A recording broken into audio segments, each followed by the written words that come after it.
Should 106 in Park be rebooted? And if it was rebooted, would the show be successful?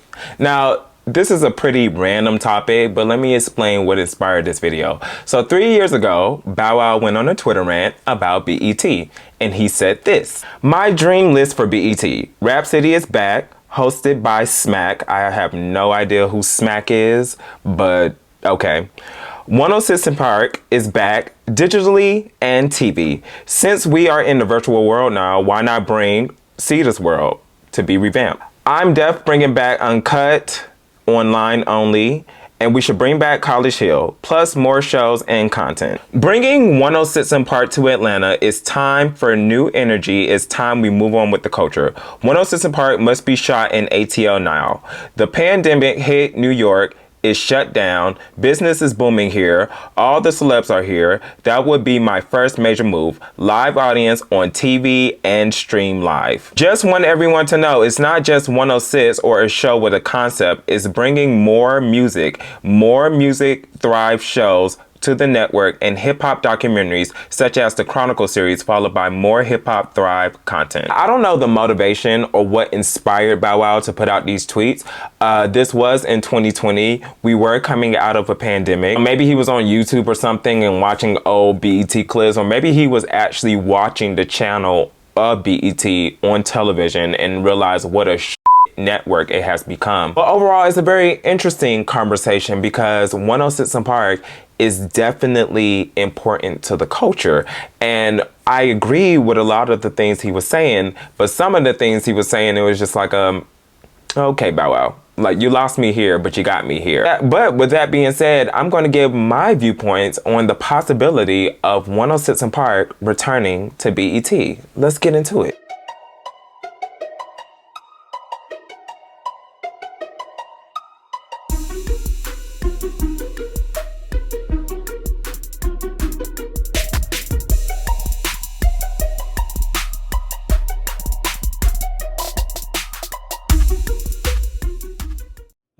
in Park innovatively captured and propelled Black culture in a way that cemented the show in history as a cultural cornerstone. You had to be there. We all used to watch 106 in Park. The talk show aired through the first decade of the 2000s from 2000 until 2014. A 14-year run spent cultivating culture during one of the most transformative eras in music.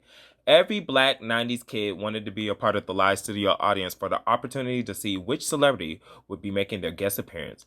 There was magic to the daily countdown, as everyone waited to see if their favorite music video made the top 10. Also, there was beauty behind the often lopsided Freestyle Friday battles, which introduced battle rap to the masses. 106 in Park was a direct counter to MTV's TRL, a pop-centered music variety show. TRL played to a white dominant audience, while 106 in Park focused on a more Black-centric show. During the peak of the show's success, 106 in Park became crucial to an artist's progress as label began to recognize the show as a career-building block. During a 2002 interview, former Def Jam president Kevin Liles explained the significance of 106 in Park and how it played to an artist's career. There are 5 things you need to do to be successful. Sign a superstar with a great image, have a great first single, get great word of mouth, get them on radio, and then get them on 106 in Park. For many artists, this show was more than a music variety show. It was an opportunity. This show allowed artists to sink or swim. It proved to be valuable towards the longevity of an artist's career, and it allowed them to develop into cultural giants. There was a space for artists to be celebrated through the show's lengthy run, and it was so entertaining. The cultural impact of this show can never be understated. 106 in Park is simply the best music video countdown show of all time. Now here's the thing.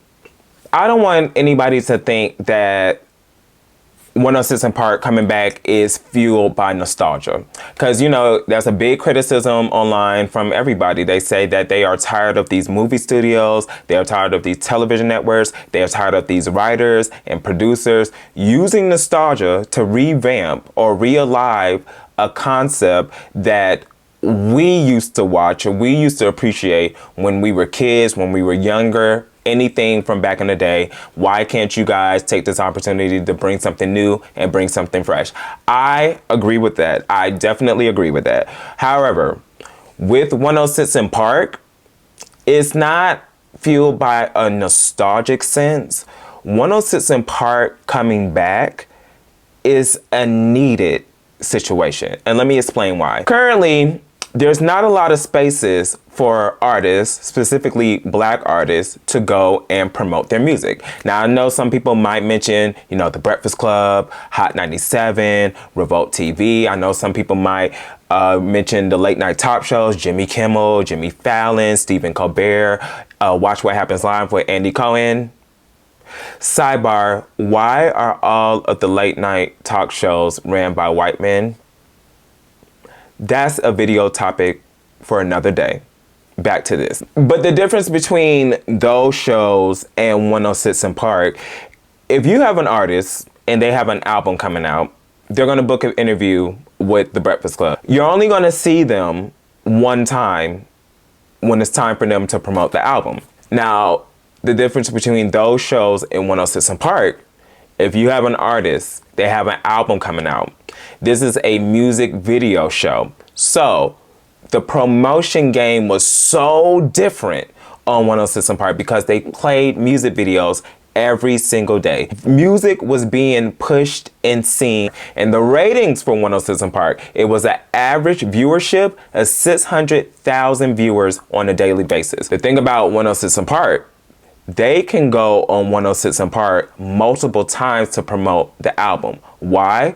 First, I have a single coming out, and this single has a music video. So I'm going to go on 106 in Park to present my music video and hope it can be voted on the countdown. Mariah Carey singing the number 6 video is called It's Like That. Check it out. That's one visit. Second visit, I have another single coming out, and I have a new music video. Here it is. I'm going to give y'all that album release date, but until then, this is my second music video. Boom. You have to tell us about this fantastic new video that you have, Say Something. This is my new joint, Say Something, featuring Snoop and Pharrell right here on 106 in Park.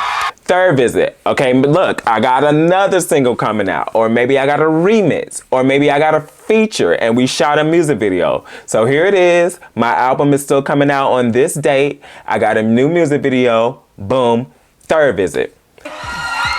Check out my new joint, Don't Forget About Us, right here on 106 in Park.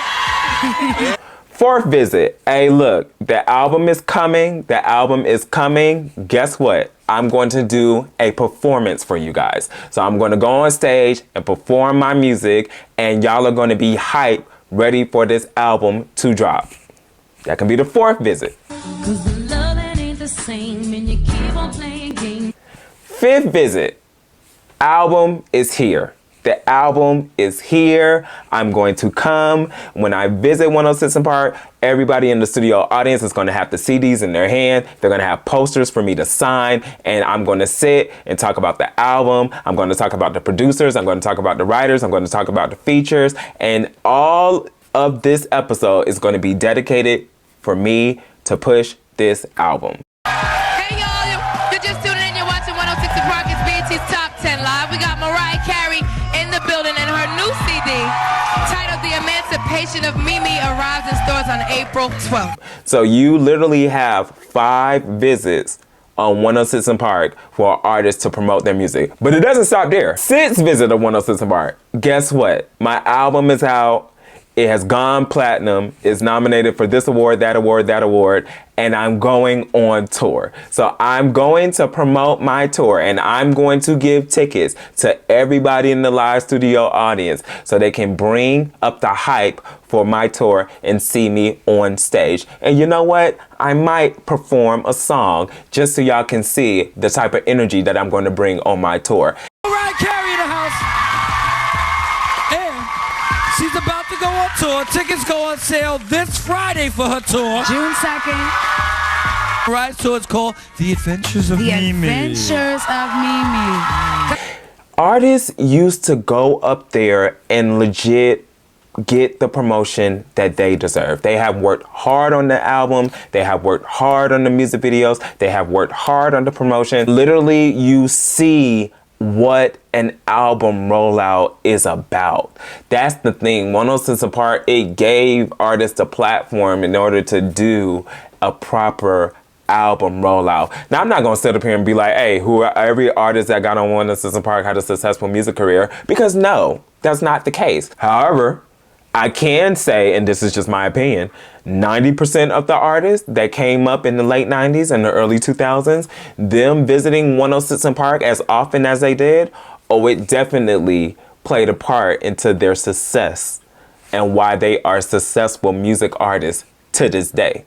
I'm just saying, 106 & Park legit put our artists on, whether you were doing rap, whether you were doing R&B, whether you were doing hip hop, whether you were doing gospel.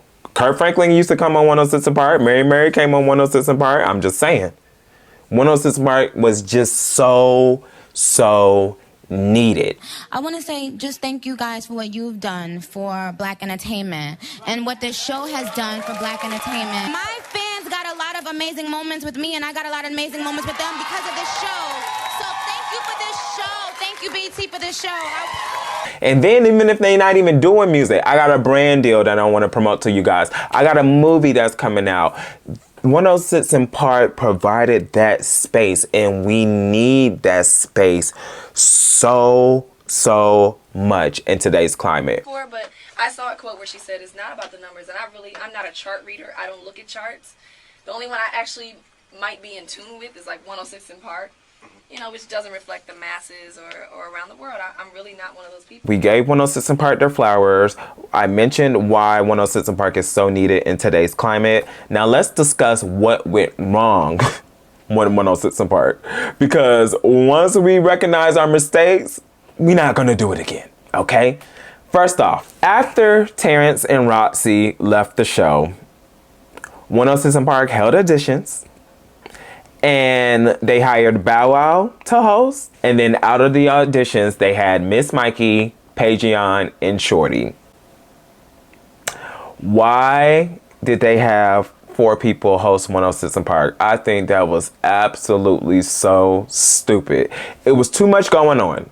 It was way too much going on. I don't understand why we went from 2 to 4 hosts, but it just did not work. The 4 co-hosts, they didn't even last long, because then they just had Bow Wow only, and they had revolving, interchangeable women co-hosts. It was Bow Wow and Angela Simmons. Then it was Bow Wow and Erica Mena. Then it was Bow Wow and Keisha Shantae. What was the literal point of you guys holding auditions if y'all were just gonna have celebrities host the show? And these celebrities, they did a terrible job. Y'all, one episode, they had Ray J and Erica Mena host the show, because I remember they interviewed Lil' Kim, and Erica Mena did a terrible job interviewing Lil' Kim. I can't even find the video footage of it, but I was just like, whose idea was this?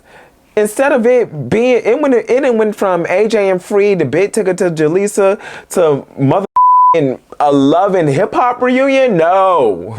No, like that was just absolutely, it just wasn't it. The second thing that went wrong with 106 Park, 106 and BET in general, they became extremely obsessed with virality.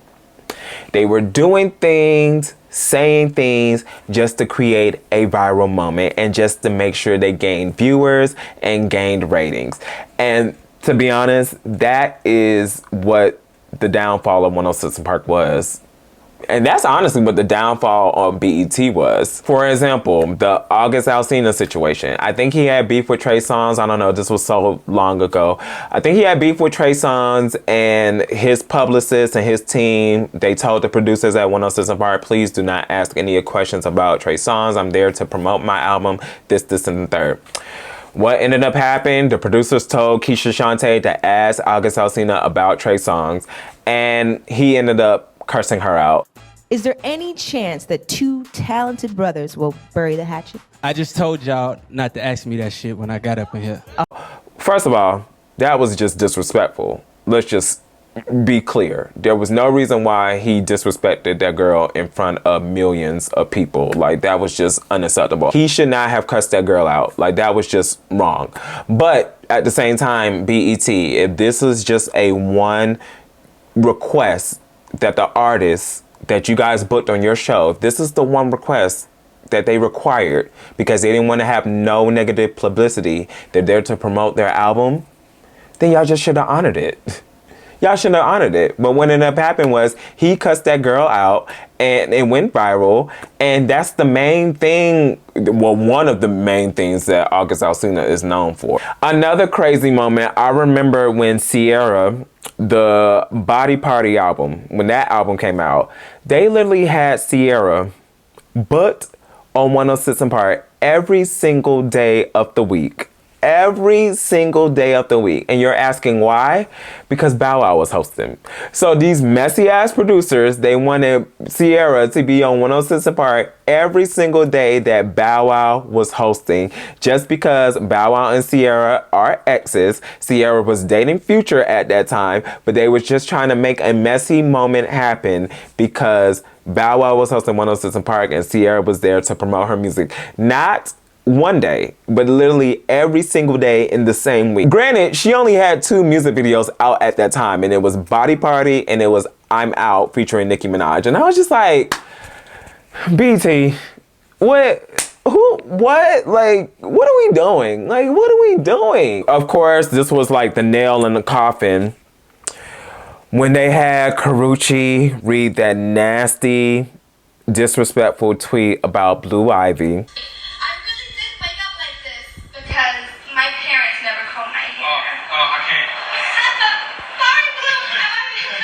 For a network that promotes, you know, Black unity, Black love, My Black is Beautiful, I think that's a hair brand, Black Girls Rock, why would you guys think it is okay to have one Black woman read a nasty tweet about another Black woman's child, and that child being a little Black girl and her natural hair?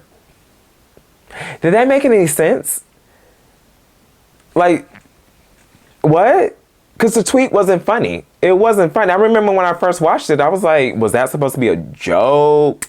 Like, what? And also, why would you guys disrespect the child of one of the biggest pop stars ever? This same pop star that has been to 106 & Park plenty of times. The same pop star that has always showed up and showed out for BET at the BET Awards. Every single time. The same pop star that has come to BET to exclusively promote their music on the network first before any other station. Y'all thought that was a good idea? Like, what? Y'all really had Karrueche read those tweets just to go viral? That was stupid. That was just absolutely stupid. BET has such a history of doing this behavior because y'all remember 4 years ago when Cardi B won the Grammy, some idiot at BET went on the official BET Twitter account and tweeted out, oh, Cardi B won the Grammy and Nicki Minaj does not have a Grammy, so she's being dragged by her lace front. Why are we disrespecting our Black artists? That's not what BET is for. That's not something that BET has a history of doing. So why are you doing this for the sake of going viral? Because yes, the tweet with Nicki Minaj did go viral. Yes, the moment with Karrueche reading that tweet, it did go viral. But it didn't go viral in the right way. It was so much negative backlash to the point that 106 & Park went on hiatus. And to the point where Nicki Minaj wants nothing to do with BET ever again. We can't be doing that. We can't be doing that. So yes, that is another reason why 106 & Park just had a major downfall. They were so obsessed with going viral, and it just wasn't it. Another downfall of 106 & Park, I just feel like they did a terrible job of adapting to the new internet wave. They, instead of being proactive, they were definitely reactive. 106 & Park's version of catering to the internet was showing live tweets throughout the show and reading the live tweets. And like I said, with the whole Karrueche situation, we see how that worked out. 106 & Park needed to take the steps to make their internet presence known. During the 2010 through the 2014 era, they should have recognized that, okay, us just having the show be on television is not the move anymore. We need to make sure our internet presence is just as strong as the history of 106 & Park being on television. What they should have done, 106 & Park should have had their own separate YouTube channel. They should have used that channel to upload full celebrity interviews, BTS, upload full performances, and then have either a member of the studio audience or some intern or anybody just do a quick recap of the top 10 videos, like list which video was number 10, which video was number 5, which video was number 1. That's what they should have done. And then they should have also allowed streaming on YouTube or allow streaming on the BET.com website, because 106 in Park was literally only available via the television, and if you missed the episode, you just missed it. And 106 in Park now having a strong internet presence just gave opportunity to all these other media outlets to gain a strong internet presence. For instance, The Breakfast Club. They used to upload the celebrity interviews, the full 40-minute celebrity interviews, and depending on who the celebrity was, damn near all of their videos hit like the 1 million or 2 million mark just from doing an interview. Vlad TV made their internet presence known. Their interviews, whatever the celebrity said in the interview, they used to go viral. So Complex was no longer just a magazine blog anymore. No, they was putting out content on their YouTube page. They was putting out content on their website, and they was jump-starting shows. They had the opportunity to put out content, and people were supporting. And a lot of their content there was going viral. But then also think about these talk shows. These talk shows, they realized like, all right, look, people are watching us on television, but people are also watching us on the internet. We need to make sure our content is shown on the internet. Like I remember the Wendy Williams show.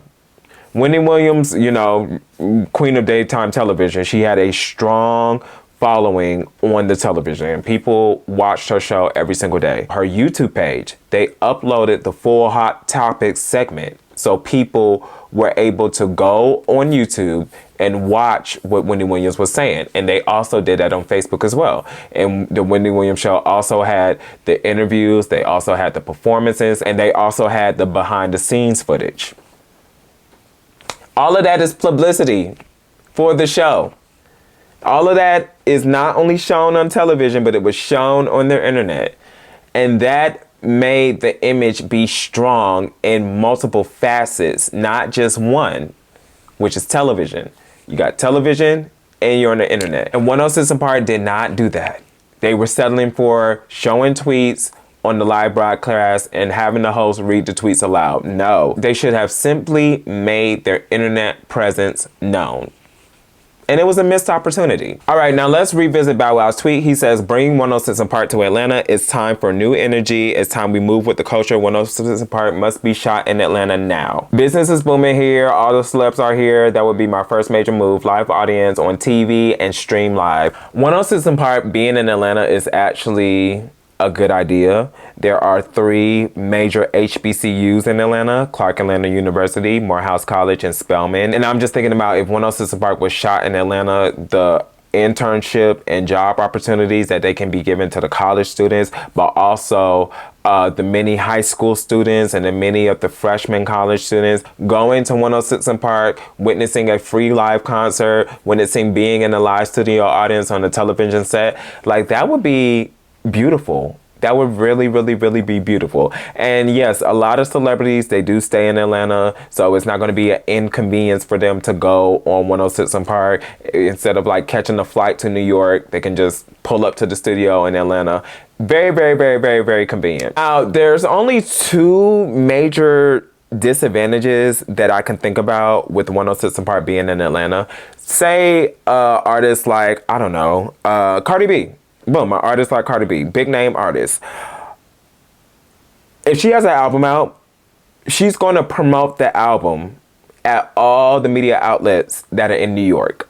Majority of the media outlets are in New York. She's going to do The Breakfast Club. She's going to do Hot 97. She may do a couple talk shows like The View, Sherry Shepherd, Tamara Hall, The Jennifer Hudson Show. All of these talk shows are based in New York. And then she may do any of the late night talk shows. Watch What Happens Live with Andy Cohen, Jimmy Fallon, Jimmy Kimmel, Stephen Colbert. So with 106 in Park being in New York, that can just be another media outlet that a big name artist can go and visit, instead of going to New York to do media and then having to fly to Atlanta just to do one more media outlet. Like, it would be really convenient of the artist and the label to just knock everything out in one fair swoop. And then the second thing is the name, because 106 and Park is literally based off a street in New York, not Atlanta. But we were looking for a name. What are we going to call it? And I said, oh, we'll just call it where the studio is. 106 and Lex. We got the afternoons on lock. God damn. I come back up a couple weeks later just to visit the studio. I go to 106 in Lexington and there's no studio there. And I walk over a couple blocks and it's at Park. I go, oh no, I completely forgot. I forgot where the studio was, and we're about to go to print with all the 106 and Lex is the name of the show. 106. I'm like, I call back immediately. No, it's at 106 in Park.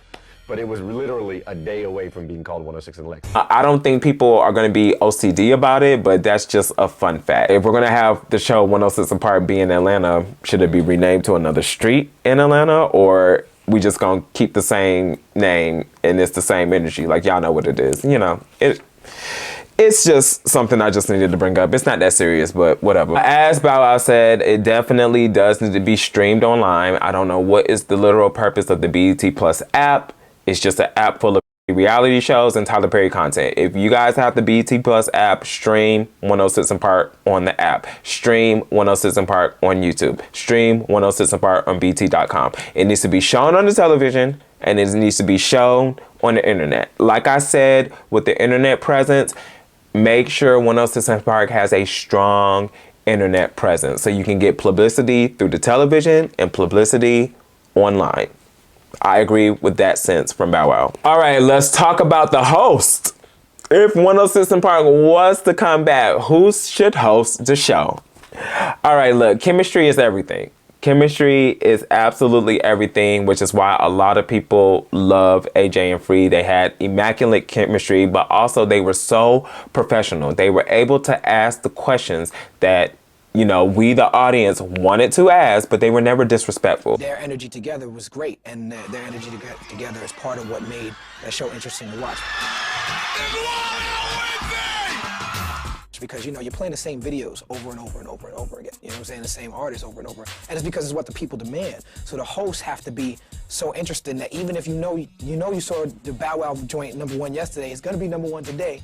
But you still watch. Whoever is hosting the 106 and Park show, they have to be multifaceted. They have to be professional, but they also have to bring the energy, and they also have to have good chemistry, and they also have to be well dressed and well spoken. They have to be able to read a teleprompter and showcase the type of professionalism and media experience that they have. Quick sidebar, AJ and Free obviously are my favorite hosts, but I loved when Big Tigger and Jaleesa hosted the show, you know, because they were like the fill-ins until they brought in Terrence and Rotsy. But honestly, I really think that Big Tigger and Jaleesa, they should have hosted the show longer because I loved them. You know, everybody remember Big Tigger from Rap City the Basement, and Jaleesa, she used to host multiple things on BET, whether it was Spring Bling. She used to do the top 5 countdown. She used to do a lot of corresponding work for BET. So I loved them on 106 and Park. They should have been on the show way longer. 50 Cent and Olivia was best friends. 50 said he would rub lotion on you.